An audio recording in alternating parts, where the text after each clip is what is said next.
जय हिंद दोस्तों स्वागत है आपका आपके अपने YouTube चैनल ज्ञानदेव होस्ट में। और इस वीडियो में मैं आपको बताने वाला हूं बैंक नोट प्रेस देवास भर्ती 2021 के बारे में, जो कि रिसेंटली जारी की गई है और जिसमें कि कैंडिडेट ऑल इंडिया से अप्लाई कर पाएंगे। तो आप इस वीडियो को देखते रहिए, मैं आपको इसके बारे में पूरी जानकारी देने वाला हूं। तो चलिए दोस्तों शुरू करते हैं।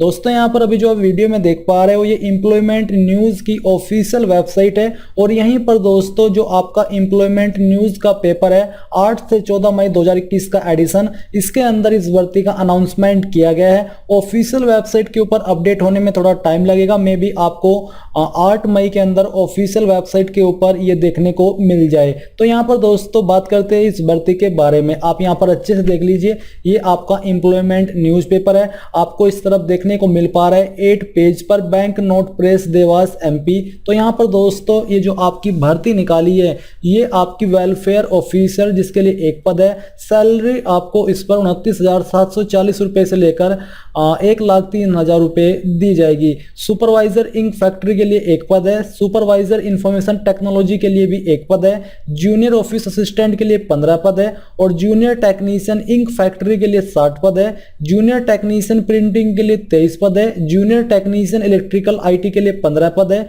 और जूनियर टेक्नीशियन मैकेनिकल AC के लिए 15 पद निकाले गए हैं। यहाँ पर दोस्तों आप देख सकते हो कि कौन सी पोस्ट पर आपको क्या सैलरी दी जाएगी। हम यहाँ पर थोड़ा जूम में इसके बारे में बात करते हैं। जो आपकी जूनियर टेक्नीशियन इंक फैक्ट्री की पोस्ट है और जो बेसिकली 5, 6, 7, 8 की जितनी भी पोस्ट है, इन सभी पोस्ट पर आपको 18,780 रुपए से लेकर के 67,390 रुपए सैलरी दी जाएगी, जो कि लेवल फर्स्ट के अंतर्गत आती है।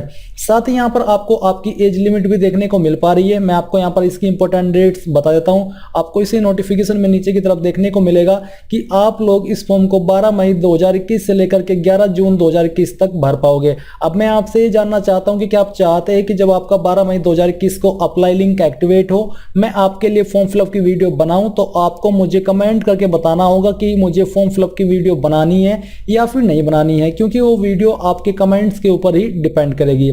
यहाँ पर दोस्तों जो आपको फीस जमा करनी है, इसके लिए भी सेम टाइम दिया गया है और जो अनुमानित डेट आपकी रखी है stenography test and typing test जो कि कंप्यूटर के ऊपर होगा, ये आपकी जुलाई अगस्त 2021 रखी गई है। और जो आपकी ऑनलाइन एग्जाम की डेट रखी है, ये भी आपकी जुलाई अगस्त 2021 के अंदर ही रखी गई है। अभी यहाँ पर मैंने एज लिमिट के बारे में बात की थी, तो जो आपकी एज काउंट की जाएगी, ये आपकी इस फॉर्म को भरने की लास्ट डेट जो कि है 11 जून 2021 तक काउंट की जाएगी। और इस डेट तक आपको यहाँ पर पोस्ट वाइज बताया जा रहा है कि मैक्सिमम एज लिमिट क्या है। 1, 2, 3 सीरियल के अंदर जो भी पोस्ट है, इन पर आपकी मैक्सिमम एज लिमिट 30 साल है। फिर 4 की जो पोस्ट है जूनियर ऑफिस असिस्टेंट की, इस पर आपकी मैक्सिमम एज लिमिट 28 साल है। और 5, 6, 7, 8 की जो पोस्ट है, इन पर आपकी मैक्सिमम एज लिमिट 25 साल रखी गई है जनरल कैंडिडेट के लिए। जो SC ST OBC कैंडिडेट है मध्य प्रदेश के, इनको यहाँ पर जो गवर्नमेंट रूल्स के अकॉर्डिंग छूट मिलती है वो दी जाएगी। और डिटेल में जानकारी नोटिफिकेशन आने दीजिए, तब मैं आपको क्लियर अच्छे से कर दूंगा कि ये जो एज के अंदर छूट मिलेगी, ये MP की कैंडिडेट को ही मिलेगी या फिर ऑल इंडिया कैंडिडेट को मिलेगी, उनकी कैटेगरी के अकॉर्डिंग। अब यहाँ पर आप पोस्ट वाइज क्वालिफिकेशन भी जान लीजिए। वेलफेयर ऑफिसर की पोस्ट पर अप्लाई करने के लिए आपसे डिग्री की योग्यता मांगी है, चाहे आपने किसी भी डिसिप्लिन में की है, आप इस पर एलिजिबल हो पाएंगे। बी में आपको बोले कि has obtain a degree or diploma in social science from an institute recognised by state government, यानी कि आपके पास फर्स्ट क्वालिफिकेशन होनी चाहिए, B क्वालिफिकेशन होनी चाहिए। सी में आपको ये बोला कि has adequate knowledge of Hindi as also of the language spoken by the majority or the workers in the factory, साथ ही आपको हिंदी की अच्छी नॉलेज होनी चाहिए।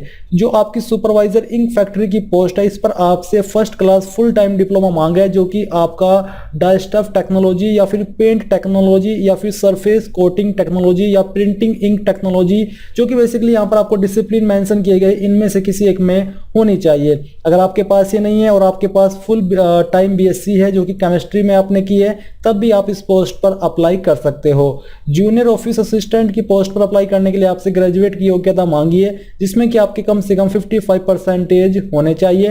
And computer knowledge with typing speed on computer in English, यानी कि इंग्लिश में जो आपकी टाइपिंग स्पीड है वो 40 वर्ड पर मिनट होनी चाहिए। अगर हिंदी की दे रहे हो तो 30 वर्ड पर मिनट आपकी स्पीड होनी चाहिए।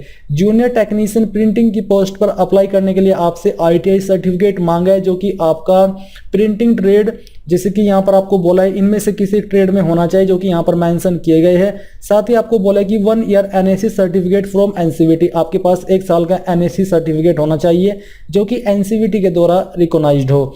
जूनियर टेक्नीशियन इलेक्ट्रिकल IT की पोस्ट पर भी आपसे ITI सर्टिफिकेट मांगा, जो कि इलेक्ट्रिकल इलेक्ट्रॉनिक्स अलोंग विद, यानी कि आपके पास NSE का सर्टिफिकेट भी होना चाहिए। फिर आपकी जो जूनियर टेक्नीशियन मैकेनिकल AC की पोस्ट है, इस पर भी आपसे ITI की योग्यता मांगी, जो कि आपने इनमें से किसी ट्रेड में की हो तो आप इस पर एलिजिबल हो पाएंगे। इसके अलावा दोस्तों जो आपकी लास्ट पोस्ट है सेक्रेटेरियल असिस्टेंट की, इस पर अप्लाई करने के लिए आपसे ग्रेजुएट की योग्यता मांगी है 55% के साथ में। साथ ही आपको कंप्यूटर नॉलेज होनी चाहिए। स्टेनोग्राफी आपको आनी चाहिए इंग्लिश के अंदर या फिर हिंदी के अंदर। इंग्लिश के अंदर करोगे तो 80 वर्ड पर मिनट होनी चाहिए और हिंदी के अंदर करोगे तो 40 वर्ड पर मिनट होनी चाहिए। डिजायरेबल में आपको बोला कि प्रोफिशिएंसी इन सेक्रेटेरियल जॉब। प्रोफिशिएंसी का मतलब है कि आपको सेक्रेटेरियल जो जॉब है इसकी नॉलेज होनी चाहिए। अगर आप ऐसे कैंडिडेट हो जिसको इसकी नॉलेज है तो उनको उन कैंडिडेट के मुकाबले ज़्यादा प्रेफरेंस दी जाएगी जो कि सिर्फ ग्रेजुएट एंड स्टेनोग्राफी के माध्यम से अप्लाई करेंगे। यहाँ पर दोस्तों जो अन्य जानकारी है, जैसे कि जो आपकी फीस है वो अभी आना बाकी है। यहाँ पर फीस के बारे में कोई जानकारी नहीं दी गई है कि कौन सी कैटेगरी से कितनी फीस ली जाएगी, इसलिए आपको थोड़ा सा वेट करना होगा। डिटेल्ड नोटिफिकेशन आने पर मैं आपको वो जानकारी अच्छे से क्लियर कर दूंगा। मैंने ये सब जानकारी अपनी वेबसाइट के ऊपर भी दे दी है, जो कि थोड़ा शॉर्ट में दी है ताकि आप अच्छे से जानकारी को समझ पाए, जैसे कि name of the post, total vacancy कितनी होती है, कैटेगरी क्या रहेगी, जॉब लोकेशन आपकी मध्य प्रदेश MP होने वाली है। कैंडिडेट इसमें ऑल इंडिया से अप्लाई कर सकते हैं। एज लिमिट 18 से 30 है सभी पोस्ट को मिला करके, और कितनी छूट किसको दी जाएगी उसके बारे में आपको जानकारी दी गई है। आपका एग्जाम का मोड क्या रहेगा, आपकी इंपॉर्टेंट डेट्स क्या है। इसके अलावा पोस्ट वाइज क्वालिफिकेशन आप नीचे देख सकते हो। यहाँ पर आप वैकेंसी देख पा रहे हो, एज लिमिट देख पा रहे हो। तो बेसिकली यहाँ पर आपको संपूर्ण जानकारी दी जा रही है। आई होप आपको सब कुछ जानकारी क्लियर हो गई होगी। अगर आपका कोई सवाल कोई डाउट है तो आप कमेंट के माध्यम से पूछ लीजिएगा। मैं कोशिश करूंगा कि आपको जितना जल्दी हो सके आंसर कर पाऊँ। और दोस्तों जैसे ही इसका सिलेबस एंड एग्जाम पैटर्न आएगा आप ये भी मुझे बता दीजिए कि आप उसके बारे में अलग से वीडियो चाहते हैं, ताकि आपको एग्जाम पैटर्न एंड सिलेबस की जानकारी दी जाए। आपके उस कमेंट का भी मैं वेट करूंगा। तो इस वीडियो के लास्ट में मैं आपसे यही कहना चाहूंगा कि अगर आपको ये जानकारी अच्छी लगी है तो आप इस वीडियो को लाइक, शेयर और साथ ही साथ आपके अपने YouTube चैनल ज्ञानदेह होस्ट को सब्सक्राइब करके बेल आइकन को ऑन कर ले। Thanks for watching. जय हिंद।